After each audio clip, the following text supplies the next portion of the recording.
نبی اکرم صلی اللہ علیہ وآلہ وسلم نے ارشاد فرمایا، میری امت کے ایک گروہ کی ہمیشہ مدد ہوتی رہے گی، اور جو شخص انہیں رسوا کرنے کی کوشش کرے گا اس کی یہ کوشش انہیں کوئی نقصان نہیں پہنچائے گی یہاں تک کہ قیامت قائم ہو جائے گی۔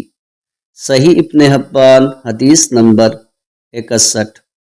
حضرت عبداللہ ابن مسعود رضی اللہ عنہ روایت کرتے ہیں، نبی اکرم صلی اللہ علیہ وآلہ وسلم نے ارشاد فرمایا ہے، اللہ تعالیٰ اس شخص کو خوش رکھے جو ہم سے کوئی بات سنے اور پھر اسی طرح آگے پہنچا دے جس طرح اسے سنا تھا، کیونکہ بعض اوقات سننے والے کے مقابلے میں وہ شخص اس کو زیادہ بہتر محسوس کرتا ہے جس تک وہ بات پہنچائی گئی ہے۔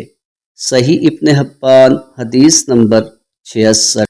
حضرت ابو ہریرہ رضی اللہ عنہ روایت کرتے ہیں، نبی اکرم صلی اللہ علیہ وآلہ وسلم نے ارشاد فرمایا ہے، بے شک اللہ تعالی ہر سخت مزاج، متکبر، کنجوس اور بازاروں میں چیخ کر بولنے والے شخص کو ناپسند کرتا ہے، جو رات کو مردار کی طرح سوتا ہے اور دن کے وقت گدے کی طرح وقت گزارتا ہے۔ وہ دنیاوی امور کے بارے میں واقفیت رکھتا ہے لیکن آخرت کے بارے میں جاہل رہتا ہے۔ صحیح ابن حبان حدیث نمبر 72۔